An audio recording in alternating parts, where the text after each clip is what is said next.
Monsieur le président, mes chers collègues, je vais également avoir un propos sur cette stratégie nationale de prévention et de protection de l'enfance. Comme le rappelait mon collègue Nicolas Matt, la CEA est bien le chef de file de la protection de l'enfance. Ce chef de file-là et l'importance de cette compétence pour la société implique que la protection de l'enfance soit une priorité pour les départements. Le Ah, pardon. Le constat au sein de notre collectivité est le suivant. La CEA ne répond pas aujourd'hui aux besoins des enfants qui lui sont confiés. Nous avons 300 mineurs dont le placement n'est pas réalisé. Dans le Bas-Rhin, 527 mineurs confiés à l'ASE sont en situation de handicap sans que tous ne bénéficient d'une prise en charge adaptée. Et pour certains, il n'y a aucune prise en charge spécifique. L'offre d'aide éducative à domicile renforcée est insuffisante par rapport aux besoins.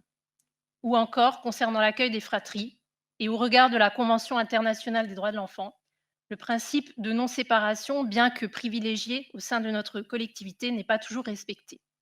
Et cela du fait d'une insuffisance de places spécialisées. On relève également, au travers des documents qui nous ont été fournis pour cette séance, que notre collectivité a un besoin de renforcement des contrôles des établissements et services de la protection de l'enfance. Je souhaite faire un point sur le contrôle des établissements. Cette stratégie prévoit de renforcer le contrôle des établissements et services de l'ASE.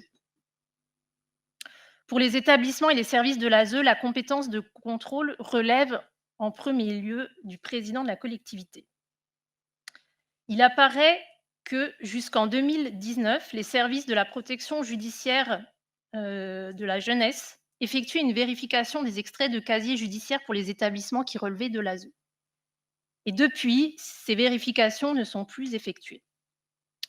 Avec le financement de l'État, dans le cadre de cette stratégie qui nous est proposée, un poste d'agent administratif en charge de ces vérifications va être créé en 2022.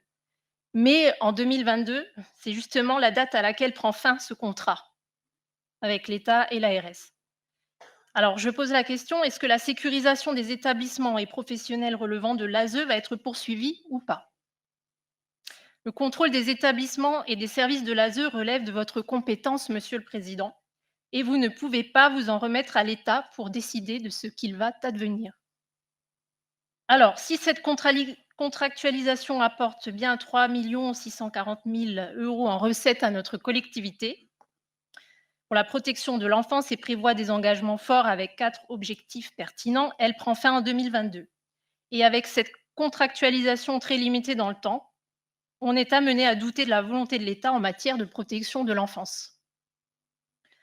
Concrètement, qu'est-ce que cela signifie? Est-ce que l'on va devoir, chercher et recruter des professionnels avec des CDD très courts ou recruter des personnes qui seront opérationnelles à la fin de leur contrat?